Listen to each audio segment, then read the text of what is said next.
Easy Nation, and welcome to another episode of the Easy K Show. I am Darth Easy, And I'm Randy Cage. and welcome to episode 145 of the Easy K Show. This week we are doing we're breaking down our favorite films of the summer.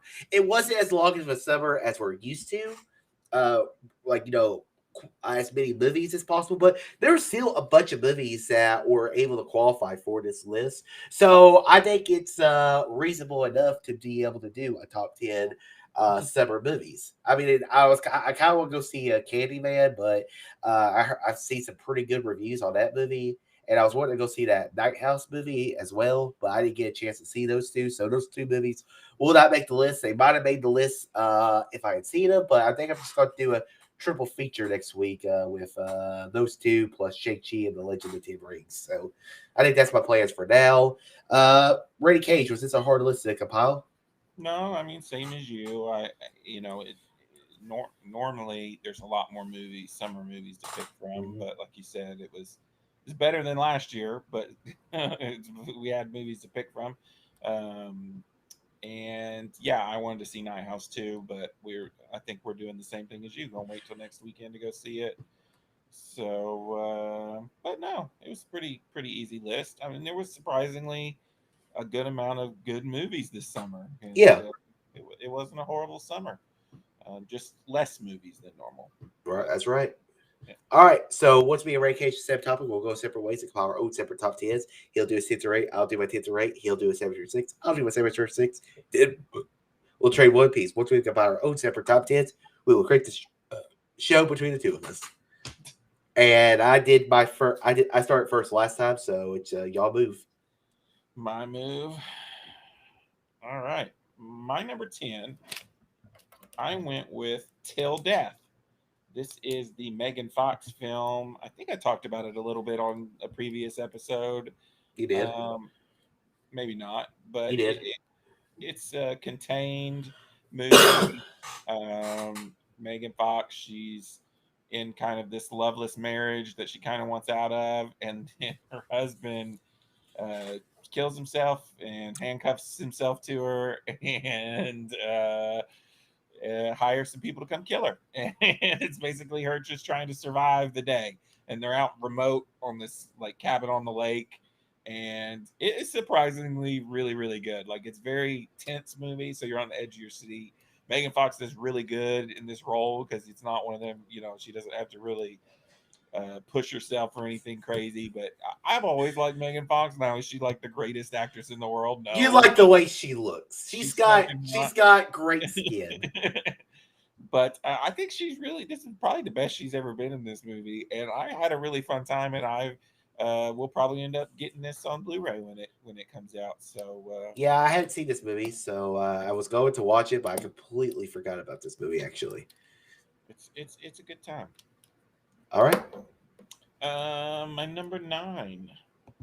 Keep clicking off of it. I should not do that. My number 9 is the Jason Statham Wrath of Man. Okay, I didn't see this one either. Yeah, this one, it's my problem with it. I really like the first half of the movie. The second half I didn't like as much, but it's Guy Ritchie and it's Jason Statham, and it's kind of a revenge kind of movie where something happens to his son. It's not like Taken style though. It's more kind of gangster. I don't know how to describe it. It's more Guy Ritchie flavor than Mhm. Taken, but it's really good. I enjoyed it. I remember. I think this was the first movie I went back in theaters and saw because it was like the very first week of May, if I remember correctly.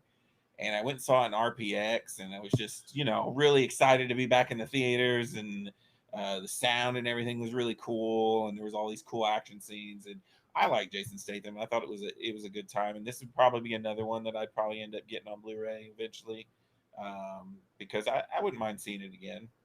It's a pretty good movie. Yeah, this is one of those movies that I was like, should I go back to the theaters to go see this movie? But I needed a couple of movies to go see with it, and there never really was one, so I just skipped this movie altogether. So maybe I'll watch it one day, but it's not one of those that I need to watch. So It's cut very like a Tarantino movie. Mhm. It's cut you jump around in time a bunch, which is kind of cool. Been done a million times, but Cool. all right. My number 8. I wanted to go with one of these Fear Street movies, so I went with Fear Street 1978. All right, that's my number 10. Okay. Um, I really was surprised by the Fear Street movies. I Yeah. kind of had a feeling because I remember watching the trailers for them or something. And R.L. Stein, I always loved the Goosebump books. I didn't really like the Goosebump movies. I don't even actually think I saw the second one. But this looked more like something I could get into. I'm not the biggest horror fan in the world, but this one is the second movie. But each time, they went back in time, and this one I liked the most because it had kind of one villain to focus on, If I and could I like the turn cast in back this one, and I kind of time. like the story where they're all kind of just running away from this slasher type character. And I just had the most fun with this one. Yeah. So that's why, and really the trilogy overall was surprisingly quite good. Now, will I ever watch this again? I don't know, probably not. So it wasn't that good, but it was. It I was. I like the second one the most because it's the simplest story and it's more simple than the first one. And the first one tries to bring in all these complicated little things, and then the third one, the stories all coming together. But the second one, we're kind of isolated in the 70s. It has a Friday the 13th feel to it. It's at at a camp. You have this killer on the loose who gets possessed by the witch, and I like the characters in there.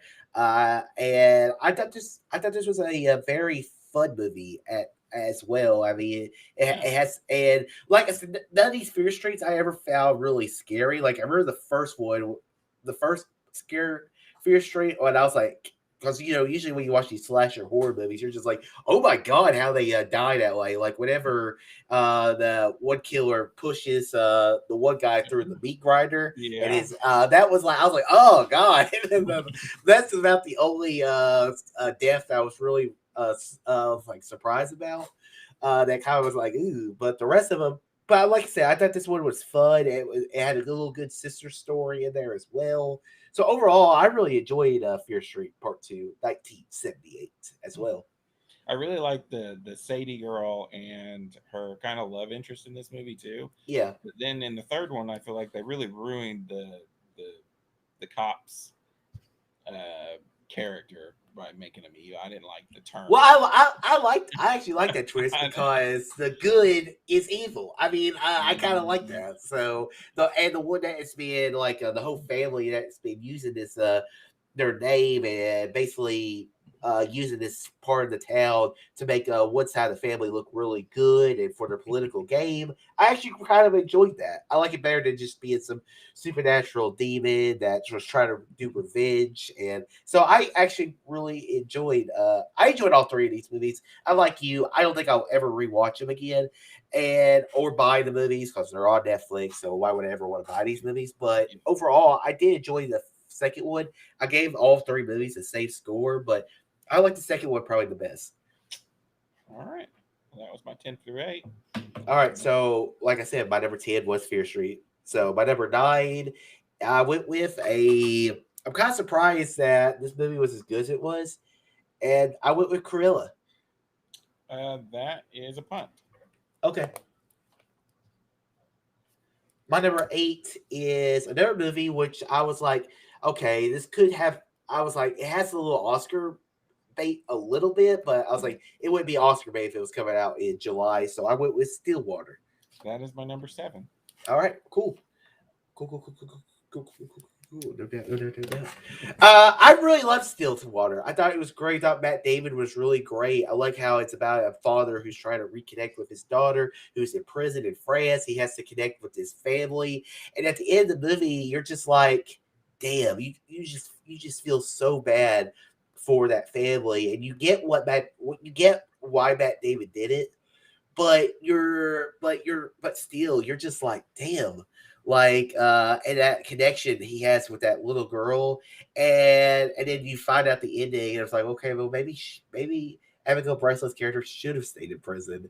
But it was just such a enjoyable film and has some really great performances. The direction was great by Todd McCarthy, who directed Spotlight, which was a really good movie as well. So I really enjoyed Stillwater.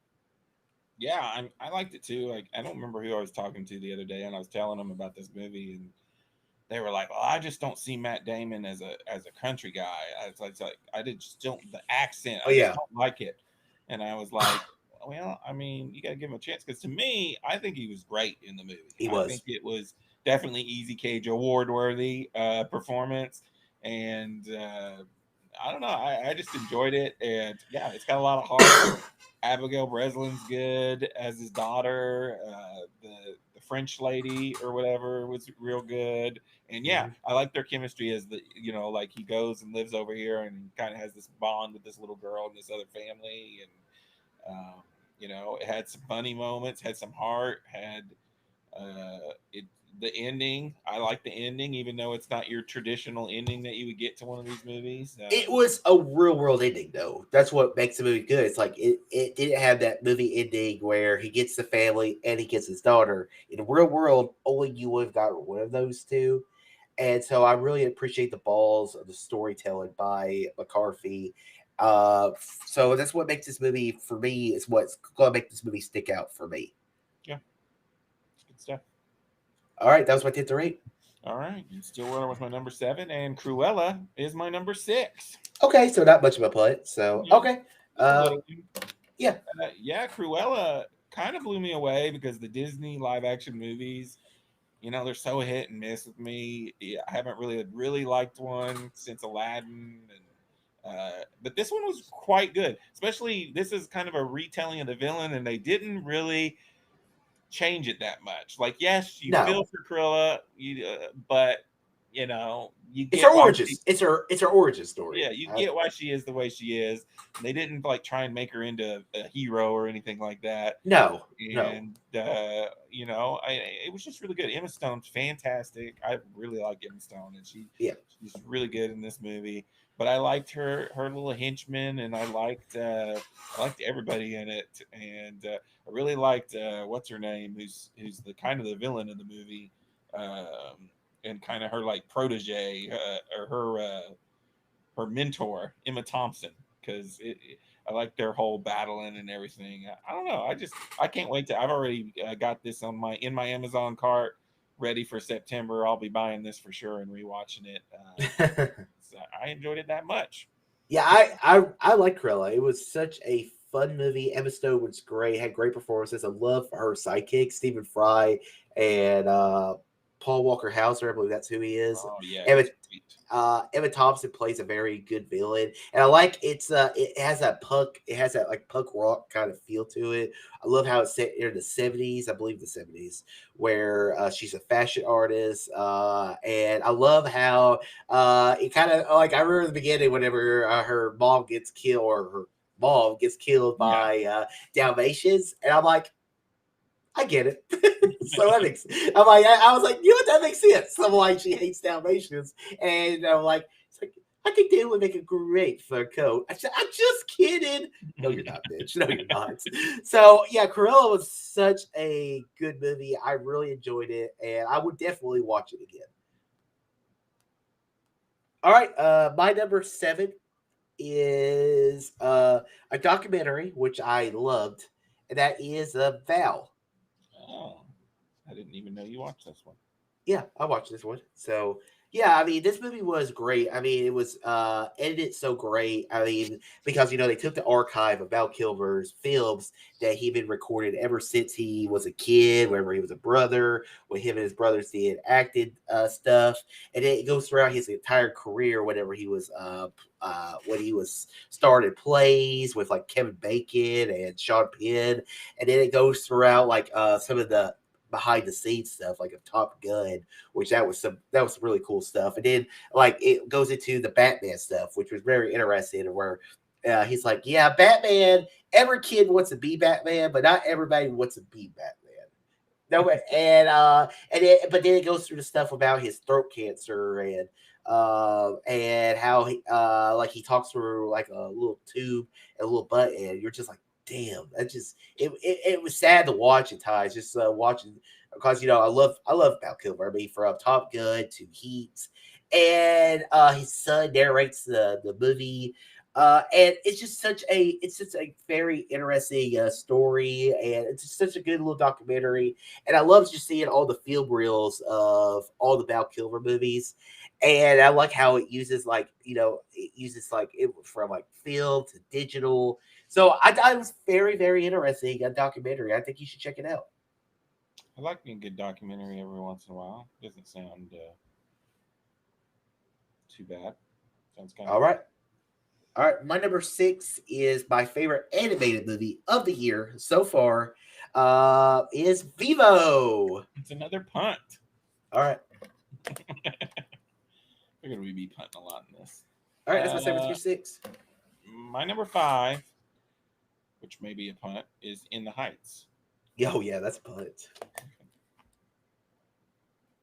All right, my number five is last movie I saw in theaters is Free Guy. That's a punt. Okay, what's your number four? My number four is Vivo. Oh, okay. So, all I think I go right. like two off from you every time. Yeah, freaking Vivo, it was delightful. Mhm. Lin Manuel Miranda is it seems to be 2021 seems to be his year so far, Yeah, and yeah, it's Sony Picture Animations, but Netflix kind of bought the rights to it, which they yeah, keep doing here lately. And it's it's just this little story about this weird little monkey and how and his owner who sends him off on this adventure to go, I don't know, deliver one last song. I don't know how to yeah. describe this movie I really, but mean, this movie goes for the jugular. It really does. I it, mean, the opening, you get this really great rapport relationship between the owner and Vivo, and then the owner dies, and you're just like, damn, like this is like yeah, Disney level yeah, shit it's this like time. that's what I And said then when we you were and watching it. then he's like, I gotta deliver this song because I want to hear one last song. And he wants one last ride with his owner. So he goes off to tries to go to Miami, sticks with this girl, and then you kind of get this relationship between the girl and Vivo, and it was Good it too. was kind of The it was girl kind of could have beautiful. totally been annoying, but she's actually Yeah, really she starts off annoying, but I mean that's some of the best right I've seen in a while, especially animated movies, where a character starts annoying, but then you kind of start get her. She's just a little quirky, yeah. and then there's just that great relationship, and she's doing this because she's trying to prove to like her dad that she loved her, and the mom finally gets it at the end, and like it's such a it gave me a tear at the end of the movie when that stuff was happening for obvious reasons. So Vivo hit me on a so sometimes anime movies hit me at a personal level, like Iron Giant at times. So I really enjoyed this movie, and the songs were good. They weren't Hamilton or In the Heights good, but they were good. I've been enjoying it. I've been listening to them more than I have been listening in the Heights music. And then even the weird, like the random song about the birds and it falling in love or whatever, I thought that was pretty good. I like the Cookie Troop girls. Yeah, they were Like good too. they kept cracking me up because they were like super woke Gen Z kids, which was hilarious. But I was surprised by how much I like this movie. This is my favorite animated movie of the year so far. So it was surprising for a Netflix animated movie too. So Mhm. Well, I mean, it's Sony because Sony did Spider Into the Spider Verse. they So did. I was gonna comment on your, I think it was your YouTube video where you said something like Sony hasn't done any animated movies since Into the Spider Verse, and I was gonna look it up and send you a list because they've done like 6 movies. I think it was more if I said it's the first one I've really liked since Well, Into the then Spider that's Verse. probably yeah. They did the other one that came out earlier this year that I also gave a 4.5 out of 5, but it's not on my list here because I think it came out 1 week before May or something, if I remember correctly. Is that Connected movie? which is called something else now. Mitchell's versus the Machines or something. That was a Sony movie too, and it was really Yeah. good. That was a more traditional Sony throw everything at the wall movie and see what sticks. Kind of felt like Cloudy with a Chance of Meatballs, whereas this one felt very Disney or Pixar like. Okay, that was your number 4. Was my number 4. My number 4 was the last movie I've watched, and that is Coda. I know I really want to see this movie because This is so it stands for Child of Deaf Adults. I'm glad I finally nailed that. This is such a damn good movie, and you know it's kind of like A Quiet Place where they actually hire deaf people to act in the roles. So like you have these people that are actually deaf and are actually this is their life, and like she has this love of music. She's a one person who's actually who can actually hear. So she's had to mature a lot quicker than her family. And she has this love of music. And like her music teacher's like, so you like music, even though you're with a family that can't hear anything. And it's just such a heartwarming movie about this beloved family, how she has to sacrifice her kind of her dreams a little bit in order for her family because they can't really exist without her. And I just found this movie great. It has one of the main guys from Sing Street. He's one of the kids in there who's competing against the main girl. The main girl is great. I mean, she's been in a few little things that you've probably seen, but really, this is really her first big breakout role. And this movie had a lot of heart to it and about families accepting who they are and the sacrifices you make. And Coda is definitely one of my favorite movies of the year, not just the summer of the year so far. And yeah, I really enjoyed this film. Yeah, I wanted to watch it because it was getting such good reviews. You had said something about it the other day, but then I think I watched Chris Stutman or somebody talking about it, and I was like, "Oh man, this looks so good." I just haven't had time, and I don't have Apple. Well, it's on Plex right now. Oh, because I got that's how I watched it. Oh, okay. I didn't even see. I look on there. I thought maybe you just had Apple Plus. No, no, Apple TV Plus. I think it's Apple Plus, isn't it? Plus. Yeah, I'm gonna check this out eventually, and it probably would have made my list, I'm sure, because it sounds pretty awesome, but just hadn't had time. I got you. What's your number 3? My number 3 is A Quiet Place Part 2. Bam, we did it. Number 3 as well. Always do it once. Yeah, this was, I think, when we did our top 10 of the year so far, which was way back in June 30th area. It was your number 1. This was my number 1, which just goes to show you the time. There was not a whole lot of movies that came out yet. I think we were like at barely 10 movies so far. Yeah. A lot of movies come out since then. But yeah, Quiet Place Part 2 picked off right where the last one did. I think we've talked about it a few times. I really enjoyed it. I was on edge to see the whole movie. The opening scene is fantastic. It reminded me a lot of the Last of Us game. And I like these characters. I like this world they're building. I'm not sick of this universe yet. I think next we're getting like a spin-off or something, but I'm enjoying it. And I like, even though Emily Blunt is kind of on the back of this movie, I like her kids in this movie. They're not like annoying kids actors. Like they're pretty good. And especially the deaf girl. And yeah, I just had a good time. Yeah, this movie was great. I mean, this movie, it felt like a part 2. I think the opening of this movie was absolutely incredible.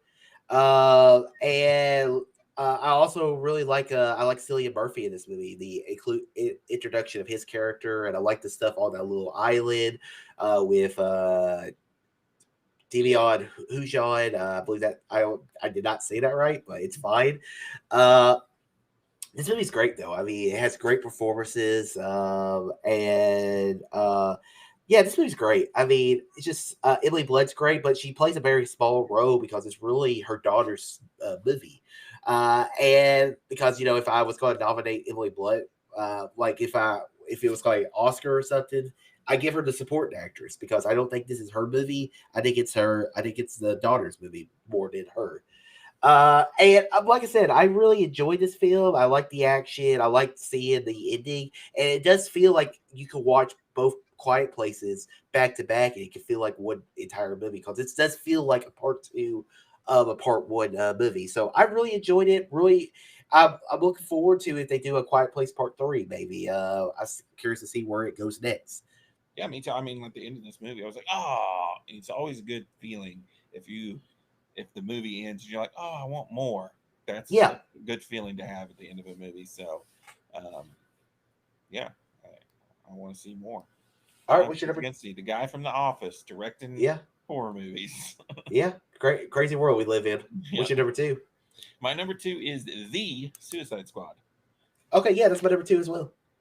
That's two in a row. Yeah, The Suicide Squad was so surprisingly amazing.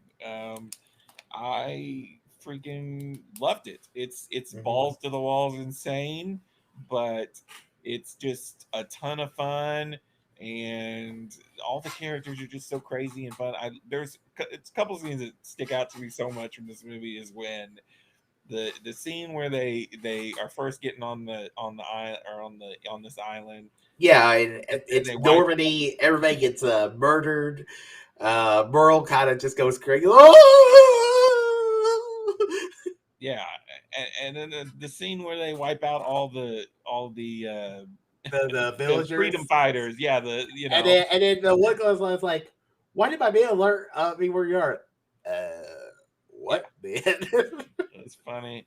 And then Harley Quinn. I really liked her little story in this. I loved her escape scene. I love her scene with her husband or to be her fiance. Yeah. And it was just it was just a really fun movie. And it just goes to show you every once in a while they can, if they let the director do what they want to do, you Mhm. can get a cool DC movie. I just wish we had more. That's my only problem because I mean, the thing with this movie is, they just let James Gunn do whatever he wanted. So that's probably what really drawed him to this because instead of like in the Marvel movies, he's set to a certain set of guidelines. Everything has to be approved by Kevin Feige. Or this one, they're probably like, we just need a damn good movie. So yeah, James Gunn, do what you want. Yeah, big starfish that possesses people, sure, why not?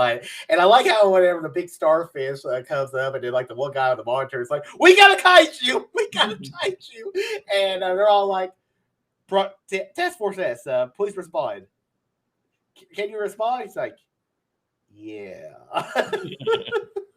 And then I like how they all turn around and fight. Love Sylvester Stallone's a King Shark. I thought that he was a great little character. The movie it was very funny. It really redeemed James Gunn in my mind ever since I saw the second Guardians of the Galaxy. I loved Idris Elba in it. I thought John Cena was really cool as Peacemaker. Apparently, they're doing an HBO series with Peacemaker in it. And I thought this is the best Harley Quinn I had seen so far. So I enjoyed the hell out of Suicide Squad.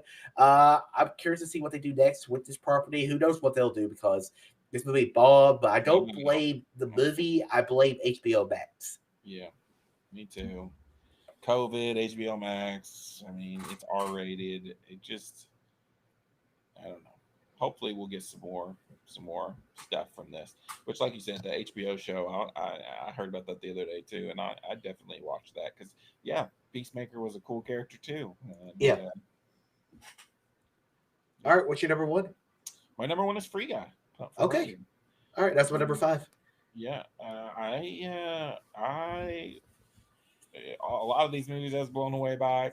This one I was blown away by like on a whole nother level because even I think I had this on a couple of my lists a couple times this year, but even in the back of my mind, I was thinking, well, I mean, this might be cool because Ryan Reynolds is in it. I never thought it was going to be as good as it actually was. Yeah. It's just when I try and explain to people, what the movie is, I'm like, well, it's kind of like Fortnite or Ready Player One, or it's a video game movie, but it's got a lot of, it's so nice. It has just so much heart and just Mm-hmm. makes you feel good. The movie overall just makes you feel good. and it's Ryan Reynolds is great in it, but everybody is great in it. I love the romance story, but with the between him and this programmer girl, and between the two programmers. I loved uh, all the cameos and Easter eggs. The end scene gave me chills because it The was so scene when Chris Evans like, yeah. what the fuck? Yeah. That was awesome. I mean, there were just so many cool things. It was a great action movie. There was great action scenes in this movie. It was cool. And then when you start thinking about like the AI and how if this was real and how AI, if you were an AI and you realized you weren't real, and it's got all this other stuff. It's just got a lot of layers for a movie that looks like it's not that great. So I For was me, pleasantly surprised, and I would definitely watch another something in this universe. for me, what really makes the movie as legitimate as it is, because you're like, okay, Ryan Reynolds, fun little comedy, action, cool. But really, for me, what makes the movie as good as it is Jodie Comer in the film. I think her performance in this movie really pushes the movie to the next level, gives you that dramatic feel to it. I mean, she's just such a great actress. If you ever see like the show Killing Eve, she's great in. She's going to be in the last duel with Matt David and Ben Affleck and Adam Driver later this year. So she's a damn good actress. So she really brings she was really probably typecast in the wrong field, but she pushes the movie to a whole different level, and it actually makes it probably one of my favorite Ryan Reynolds movies. And I love how that relationship with him and Steve from Stranger Things, Yeah. and how the song is what pushes that character into the real world, and it was he created that character and that AI for that relationship with her because he always loved her, and but she never saw him because he's always been friend zoned. So I thought this movie was damn good. The action scenes were great. I love the relationship with Guy and Buddy. I thought Yeah. that was because I love that guy. I mean, ever since I saw him in Get Out, Yeah. I've always really liked that guy. So yeah, Free Guy was a very surprisingly better movie than I was expected to be, and it Lil was Rel fun. Howery. Lil Rel Howery is that guy's name, and we haven't even Yeah, mentioned freaking Taika Waititi is the villain in this movie. He's yeah, just freaking great amazing. villain. Yeah, he's great in the movie. Yeah. So yeah, So yeah, my number one is In the Heights. in the Heights. Yeah, which I This also movie, really enjoyed this movie. This is my number 5. yeah, this movie stayed with me ever since I've seen it, and every time I'm like, okay, I'm like, yep. So In the Heights, I love the movie, I love the story, I love how it's this story of this immigrant who's trying to make his way in America. You have all these other people in Washington Heights. You have this community. You got some really great musical numbers between the opening song, the 96,000, where it's like 3 or 4 songs all at once, and it just feels so Lin Manuel Miranda like. I love Miranda's Piragua guy. I thought he was great in the movie as well. But the movie has this great heart to it. I mean, this love story, and when a musical is done right, it's hard for me not to like the movie. And I love everybody in this film. I mean, all the 2 new girls who I've really never seen in anything. I thought they give a great damn performances. Anthony Ramos, who's been in a couple things, but really he hasn't really broken out. I heard he's supposed to be in the Transformers movie next year, so I'm looking forward to seeing him in that. I mean, there's so many great things about this film, and also the guy that plays his best friend is great as well. So overall, this movie was surprisingly it met the expectations that I had for it and exceeded them a little bit too. So I loved In the Heights, and it was directed incredibly well by John Chu, who just was proved himself a couple years ago with Crazy Rich Asians. So I love this movie. Yeah, I enjoyed it too. Visually, it's really cool. Like the cinematography and the direction's really nice. Uh, and yeah, I like the acting. I like the heart. I like the I forget what's her name in the movie. The lady they all call like their mom or whatever. Oh, Alabanza, Yeah, but who is the only person to play both her the Yes. in the Broadway play and the actual film version. And I thought that song was like it was so great seeing like her life flash before her eyes in a musical set number. I thought that was great as well. So I think maybe why I don't, and maybe it's unfair why I don't like it as much as you sounds like, because it is a really good movie. I gave it 4.5 stars, so we're really nitpicking here, but uh, I don't think that it is as good as Hamilton, the play Hamilton. And maybe I'm just fresh off of that, and Mhm. maybe that's why I don't think the music is as catchy. And like, there's a couple songs in there, but for me, I like the Hamilton music better. And I was talking to like a super fan of Lin Manuel Miranda at work a few weeks ago, and we were kind of feeling the same. How it's not quite as good as Hamilton, and so maybe that's why I got it at 5 instead of 1. Plus, I think I did like my other 4 movies a little bit better. This I actually like Vivo better than this movie. I like the music a little bit better, and I like the story of Vivo a little bit better than this movie. So I don't know, but that's just me. I still like this movie a lot, and it'll probably make my top 10 unless we get a crap ton more. Damn. I mean, if you think about it, though, if there are 10 movies better than In the Heights, or 10 movies better than like Suicide Squad or Quiet Place, we're in for a good year. Yeah. And I have a good feeling about this. All right, let's crack down this top 10. So I had In the Heights at 1, you had it at 5. I had Free Guy at 5. You had Free Guy at 1. So It's a damn. predicament. It's a predicament. So What do we do about this? well, I really think In the Heights is a better film, better than Free Guy. I think In the Heights has some really great musical numbers, and I think In the Heights will probably get more Oscar recognition than Free I don't Guy. know if In the Heights is getting any Oscars but maybe it will. So I say we go In the Heights at 1, and then we go Free Guy at 2. All right. All right.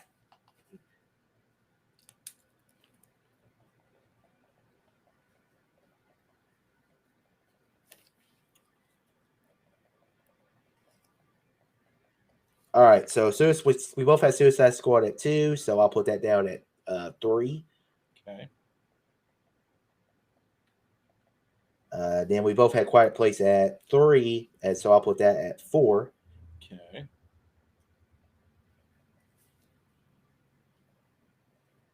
Okay, so I had Vivo at 6. You had it at 4. We could put that at 5. Okay. All right. Let's see. I had Stillwater at 8. Wait, you had Corella at 6. I had Corella at 9. So we could go Corella at 6. That's fine. Okay. I had let's see, I had Stillwater at 7. You had it at 8, so we'll just go No, Stillwater at 7. I had Stillwater at 7. Yeah, that's what I said. Oh, no, I think you said it the other way around, but it's okay. What I said, it doesn't matter. And then I had Fear Street at 8. You had it at 10. I had it at 10. There we go. So we'll just put that at 8. Okay. And that's all our commonalities. So all we have is 2 movies left. So I had Coda at 4. So I'm obviously going to put that at number 9. Oh Is that yeah. all right with you? Yep. Okay. What's the highest movie left you got? 9. I think. Yeah, 9. Which was Wrath of Man.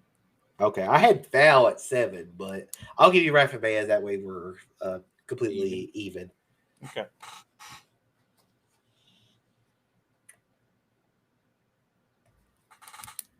All right, which is not bad, which really means we only had like 1 movie on both our lists not make the list. So, all right, let me announce this list to the Easy Cage fans. The top 10, the top 10 summer movies of 2021. Yeah. At number 10, Wrath of Man. At number 9, Coda. At number 8, Fear Street Part 2, 1978. At number 7, Stillwater. At number 6, Cruella.